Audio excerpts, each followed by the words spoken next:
रात के तकरीबन 3 बजे थे।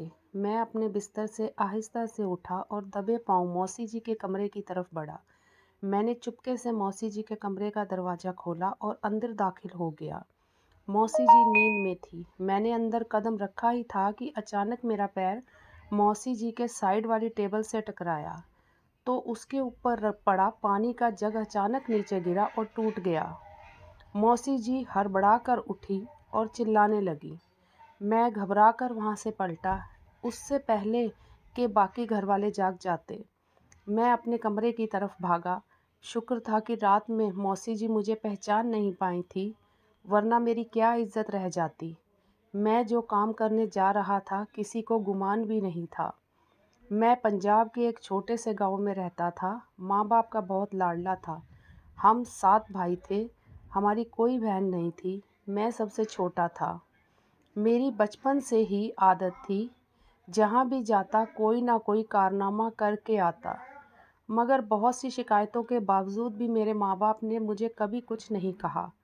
उन्हें लगता है सब उनके बच्चे से जलते हैं। इसी तरह मैं बड़ा हो गया। बचपन से मैं फ़िल्मों का शौकीन था। अब मैं फ़िल्में देख देख कर खुद को हीरो समझने लगा था और गली की हर लड़की मुझे फ़िल्मी हीरोइन लगती। आते जाते लड़कियों को छेड़ने लगा, मगर वह डर के मेरी शिकायत कभी नहीं करती थी। स्कूल में भी मैंने लड़कियों की नाक में दम कर रखा था। मेरी उम्र इतनी नहीं थी, मगर मैं बड़ा ही आशिक मिजाज बन गया था। स्कूल में कई लड़कियों को लव लेटर लिखे थे, मगर वो भी कुछ नहीं कहती थी। इसी वजह से मेरी हिम्मत बढ़ती गई, क्योंकि अगर ये शिकायत करती तो बात उनके घरों तक जाती। इस तरह उनकी पढ़ाई भी छूट जाती, और वहाँ पर वैसे भी सभी को लड़कियों की पढ़ाई पर एतराज़ था।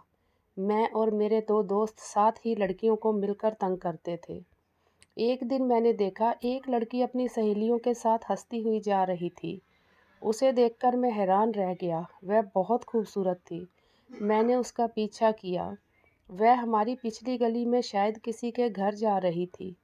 वह जैसे ही घर के अंदर जाने लगी, मैंने जल्दी से एक लेटर लिखा और उसका इंतज़ार करने लगा। इधर मैंने अपने दोनों दोस्तों को भी मैसेज कर बुला लिया। वह आते ही मुझसे पूछने लगे, क्या बात है? मैंने बताया कि आज एक बहुत ही खूबसूरत लड़की नज़र आई है। इतना सुनते ही उनका भी शैतान जाग उठा और वह भी सुकून से उसका इंतज़ार करने लगे। कुछ देर के बाद लड़की निकली तो मैंने सीटी बजाई। उसने मुड़कर देखा तो मैंने लेटर उसकी तरफ उछाल दिया। उसका चेहरा गुस्से से लाल हो गया। उसने वह लेटर उठाया और अंदर वापस चली गई। हम तीनों दोस्त हंसने लगे। ये तो फंसने वाली है, मगर ये सिर्फ हमारे ख्याली पुलाव थे। अचानक एक आदमी निकला। उसे देखकर हम तीनों के पसीने छूट गए। मैं वहाँ से भाग निकला, मगर मोहित और असलम उनके हाथ चढ़ गए। मैं घर पहुंचकर मम्मी के पास जा बैठा। इतने में मेरा बड़ा भाई अंदर आया। रोहित, तू कहाँ है? मैंने उससे कहा, मैं तो इधर ही हूँ। भाई ने मम्मी को बताया कि पिछली गली में मोहित और असलम को चौधरी के भाइयों ने मार मार कर अधमरा कर दिया है। वह कहता है कि एक तीसरा लड़का भी उनके साथ था, जिसने चौधरी की बेटी को लेटर दिया है। खौफ से मुझे पसीना आने लगा। मैंने डरते डरते भाई को बताया कि चौधरी बड़ा जालिम इंसान है। अगर मैं पकड़ा जाता तो वो मुझे टुकड़े टुकड़े कर देता। इतना सुनता ही भाई ने मुझे एक ज़ोरदार थप्पड़ मारा। कितनी बार तुझे मना किया है कि सुधर जा। मैं रोने लगा था तो मम्मी ने जल्दी से मुझे चुप करवाया। भाई को पैसे दिए और कहा कि जल्दी से वह मुझे यहाँ से निकाल ले जाए। मम्मी ने कहा, इसे मेरी बहन के घर ले जा, जो रामपुर में रहती है। 3 घंटे का सफ़र है। तुम लोग वहाँ पहुँचकर मुझे खबर कर देना। मम्मी ने जल्दी से मेरे कुछ कपड़े थैले में डाले और कहा, पिछले दरवाजे से निकल जाओ। मैं कहूँगी तुम दोनों कल से यहाँ नहीं हो। हम लोग उसी वक्त वहाँ से निकल आए। रात तक हम मौसी जी के घर पहुँच गए। हमें देखकर मौसी जी बहुत खुश हुई। भाई ने मौसी जी को बताया कि छोटे भाई को यहाँ छोड़कर जा रहा हूँ, इसका ध्यान रखना। अब मेरा भाई जा चुका था और मुझे अब ज़्यादा किसी का खौफ भी नहीं रहा था। मैंने गौर किया कि मेरी मौसी जी की 4 बेटियां थीं, जो हर वक्त मेरे आसपास तितलियों की तरह मंडराती रहती। मेरी तो खुशी का कोई ठिकाना ही नहीं था। मौसी जी भी मेरे ऊपर सदके वारी जाती थीं। सब लोग मेरा बहुत ख्याल रखते थे। मौसी जी की बेटियां एक से एक बढ़कर खूबसूरत थी, मगर उनकी सबसे छोटी बेटी किसी हीरोइन से कम नहीं थी और उसे देखते ही उस पर मेरा दिल आ गया। मैं भी उसके आगे पीछे फिरता, वह भी मुझे हमेशा मुस्कुरा कर देखती रहती। मगर मौसा जी मुझे एक आंख न भाते थे। वह हर वक्त मुझे घूरते रहते थे। मैं जितनी भी कोशिश करता, वह मुझसे सीधे मुंह बात नहीं करते थे। मैंने मौसा जी को खुश करने की खातिर मंदिर जाना शुरू कर दिया। ये देखकर मौसा जी का रवैया मेरे साथ कुछ बेहतर होने लगा। वह समझने लगे कि मैं एक अच्छा लड़का हूँ। कभी वह मुझसे बात कर लेते, जबकि मैं अंदर से शैतान था। नेहा, जो उनकी सबसे छोटी बेटी थी, वह तो मेरे लिए पागल थी। हम दोनों छत पर जाकर खूब सारी बातें करते थे। हमारे फ्यूचर की प्लानिंग ख़त्म ही ना होती। मौसी जी मुझे रोज़ कुछ पैसे देती कि अपने लिए कोई चीज़ ले लेना, मगर इन पैसों में मेरा गुजारा नहीं होता था। मुझे तो बहुत ज़्यादा पैसों की ज़रूरत थी। मैंने यहाँ भी नए दोस्त बना लिए थे। उन्हें खिलाने पिलाने के लिए पैसे तो चाहिए ही थे। तब ही एक दिन मौसा जी जल्दी घर आ गए। मौसी जी को कमरे में बुलाया। मैं बरामदे में बैठा था। कमरे का दरवाज़ा खुला था। मेरी नज़र मौसा जी के हाथ में एक मोटी सी नोटों की गड्डी पर पड़ी। वह मौसी जी को दे रहे थे। इतने सारे नोट देखकर मेरे मुंह से तो लार ही टपकने लगी। मैं बहुत खुश था कि मेरे हाथ कुछ पैसे लगने वाले हैं। मैं मौसा जी के जाते ही मौसी जी के कमरे में गया। मैंने कहा, मेरे सर में दर्द है, एक कप चाय बना दीजिए। मौसी जी ने आरती को बुलाया, जो उनकी बड़ी बेटी थी। उससे कहा कि भाई के लिए चाय बना लाओ। वह अभी कमरे में से निकली ही नहीं थी कि मैंने कमरे का अच्छे तरह से जायज़ा किया कि पैसे कहाँ हो सकते हैं। वहाँ पर एक अलमारी थी और एक साइड में एक टेबल थी। मैंने सोच लिया था कि किसी न किसी तरह इन पैसों को हासिल करूँगा, वरना क्या पता कल तक मौसा जी वह पैसे कहीं और ले जाकर न रखते। मौसी जी की नींद बहुत कच्ची होती थी। मैं मौसी जी को नींद की गोली दूध में मिलाकर दे चुका था, मगर फिर भी वह हल्की सी आवाज़ पर उठ जाती। आज तो मैं बाल बाल बचा था, वरना अब तक जेल की हवा खा रहा होता। सुबह मौसी जी ने बताया कि रात को कोई घर में आया था, लेकिन मैंने उनसे कहा, ये बात किसी को ना कहें, लड़कियों वाला घर है, लोग तरह तरह की बातें बनाएंगे। मौसी जी ने कहा, वाकई बेटा, तू सही कहता है, मैंने तो ये सोचा ही नहीं। खैर, ये मामला रफा दफा हो गया। शाम को मौसी जी किसी काम से पड़ोसन के घर गई हुई थी और इधर सारी बहनें पढ़ाई कर रही थी। तभी मैं मौका पाकर मौसी जी के कमरे में आ गया। मैंने अलमारी को अच्छी तरह से देखा, पर मुझे वहाँ पैसे नहीं मिले। मेरी समझ में नहीं आ रहा था कि आखिरकार पैसे कहाँ रखे हैं। मैंने पूरा कमरा छान मारा। जब मैं अलमारी में आखिरी बार देखने लगा कि शायद पैसे नज़र आ जाएं, तो नेहा वहाँ आ गई और बोली, तुम यहाँ अलमारी में क्या कर रहे हो? मैं एक लम्हे के लिए बहुत डर गया, मगर जल्द ही खुद पर काबू पा लिया। मेरी मर्जी, मेरी मौसी जी का कमरा है। मैंने उसे आंखें दिखाई, मगर वह अब भी मुझे घूर रही थी। मैंने कहा, अगर उसने ये बात किसी को घर में बताई, तो मेरे पास उसके बहुत सारे मैसेज पड़े हैं, वह सब मैं मौसा जी को दिखा दूंगा। ये सुनते ही उसके चेहरे का रंग उड़ गया। मैंने उसे जाने के लिए कहा और वह चली गई। अब मैं अच्छे से जान गया था कि मौसा जी ने पैसे मौसी को दिए थे, तो उन्होंने कहाँ रखे हैं। बस आज मुझे कुछ करना होगा। मौसी के आते ही मैंने उनसे लाड प्यार दिखाना शुरू किया। एक तो वह पहले ही मेरे सदके वारी जाती थी। वह बहुत खुश थी कि मैं उनसे इतनी अच्छी तरह से बात करता हूँ। रात तक मैं उनके पास बैठा रहा। दूध में आज नींद की मैंने 5 गोलियाँ इकट्ठी करके मिला दी थी।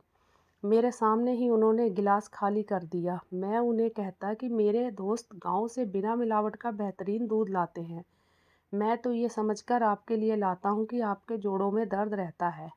तभी मैंने कुछ सोचकर मौसी जी से कहा, लाइए आपके पाँव दबा दूँ। हाँ बेटा, क्यों नहीं, वह खुश हो गई। मैं काफ़ी देर तक पाँव दबाता रहा। मासी जी मुझे दुआएं दे रही थी और उनके चेहरे पर मुस्कुराहट थी। थोड़ी देर में वह सो गईं। मैंने उनके ऊपर चादर डाली। तब ही मेरी नज़र उनकी कमीज़ की जेब पर पड़ी। कमीज़ से मुझे पैसे तो ना मिले लेकिन चाबी मिल गई। मैंने दरवाज़ा बंद किया और जल्दी से बेड के नीचे पड़े संदूक को खींचकर बाहर निकाला। चाबी ताले में डाली, एक झटके से ताला खुल गया। मैंने संदूक खोला, उसमें से कुछ कागजात के साथ में नोट भी पड़े हुए थे। मैंने जल्दी से नोट उठाए और वहाँ से निकल आया। मेरी तो अय्याशी के दिन शुरू होने वाले थे। मैं बहुत खुश था। जाने कैसे मेरी वह रात गुजरी। सुबह होते ही मैं बाहर निकला, खूब खाया पिया और दोस्तों पर उड़ाया। मैंने शाम को घर जाने का सोचा, मगर वहाँ पहुँचकर मेरी हैरत की इंतहा ना रही। घर में काफ़ी लोग जमा थे। नेहा, आरती, सभी बहनें दहाड़े मार मार कर रो रही थी। जैसे ही मैं अंदर गया तो देखता हूँ कि मौसी जी की मृत्यु हो चुकी थी। ये भयानक मंजर देखकर मेरे पैरों के नीचे से ज़मीन निकल गई। मैं मुंह खोले हैरत से देखे जा रहा था। मौसा जी ने बताया कि सुबह वह काफ़ी देर तक सोती रहीं। हम लोगों ने उन्हें जगाने की बहुत कोशिश की, मगर जब ज़्यादा देर हुई तो हमें शक हुआ। उनको जगाया तो देखा उनका जिस्म बेजान था। मौसा जी बताते हुए रो रहे थे। मैं तो जैसे सांस ही लेना भूल गया था। वहीं पर लड़खड़ाकर नीचे गिर पड़ा। सब लोग मुझे ही देख रहे थे। कोई पानी पिलाने की कोशिश करता तो कोई चुप करवाता, मगर मैं अपने होश खो बैठा। मौसी जी का कातिल मैं था। मेरी वजह से वह इस दुनिया से चली गई थी। रात को नींद की गोलियां ज़्यादा होने की वजह से उनका दिल बंद हो गया होगा और वह मौत के मुंह में चली गईं। मेरे तो सर पर जैसे आसमान टूट पड़ा था। मैं दहाड़े मार मार कर रोता रहा। कुछ ही देर में मम्मी और पिताजी भी आ गए। मुझे देखकर मम्मी परेशान हो गई। बस बेटा, जो होना था हो गया, रो मत, वह मुझे चुप करवाती रही। जिस औरत ने मुझे अपने घर में पनाह दी, इतना प्यार दिया, उसी को मेरे लालच ने मार डाला। मौसी जी को गए हुए आज तीसरा दिन था। मैंने तो अपने कमरे से ही निकलना छोड़ दिया था। मेरा ज़मीर मुझे पल पल मारता रहा। बहुत सोचने के बाद मैं एक दिन घर से निकल आया। आज मौसी जी को गुजरे 15 दिन हो गए थे। अब मुझसे बर्दाश्त नहीं होता था। मैं पुलिस स्टेशन चला गया। मैंने जाते ही बता दिया कि मैंने अपनी मौसी जी का कत्ल किया है और उनके पैसे भी चुराए हैं। मुझे जेल में डाल दो। तभी इंस्पेक्टर मुझे देखने लगा। एक पुलिस वाला बोला, बेटा, यहाँ कोई फिल्म नहीं चल रही जो हीरो बनकर तू आया है। उसकी बात पर सब वहाँ हंसने लगे। मेरी उम्र से उनको लग रहा था कि मैं शायद वैसे ही हीरोगिरी कर रहा हूँ। मगर मैंने उनको सब बता दिया कि कैसे मैंने मौसी जी को गोलियां दी और पैसे निकाल कर ले गया। तब इंस्पेक्टर ने मुझे जेल में डाल दिया। मेरा केस साफ था। मैं खुद अपना जुर्म कबूल कर चुका था। मौसा जी को मालूम हुआ तो वह मुझे खरी खोटी सुनाने आ गए। मम्मी और पिताजी ने तो मिलने से भी इनकार कर दिया। मेरी बर्बादी के जिम्मेदार दरअसल मेरे माँ बाप ही थे। मुझे याद था जब मैं स्कूल में पहली बार अपने क्लास फेलो के बैग से पेन चुरा कर लाया था, तब मम्मी ने उसकी शिकायत पर उसी को खरी खोटी सुनाई, जबकि मम्मी ने वह पेन मेरे बैग में देख लिया था। काश उन्होंने मेरे उस छोटे से जुर्म को ना छुपाया होता। काश मुझे उसी वक्त सबके सामने खींच कर थप्पड़ मारा होता, तो आज मैं यूं बर्बाद ना होता। जब मैं मोहल्ले की बेटियों पर डोरे डालता था तो मम्मी और पिताजी को सब पता होता था, मगर वह हंस देते थे कि बच्चा है। काश मेरे मम्मी और पिताजी ने मुझे अच्छे बुरे की तमीज़ सिखाई होती, तो मैं किसी की इज्जत, बहन बेटी और माँ पर बुरी नज़र डालने से पहले 100 बार सोचता।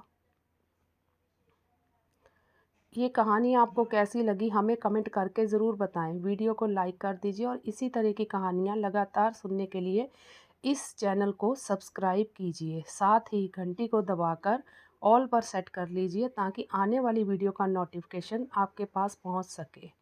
मैं मिलती हूं आपसे अगली वीडियो में। अब तक के लिए धन्यवाद।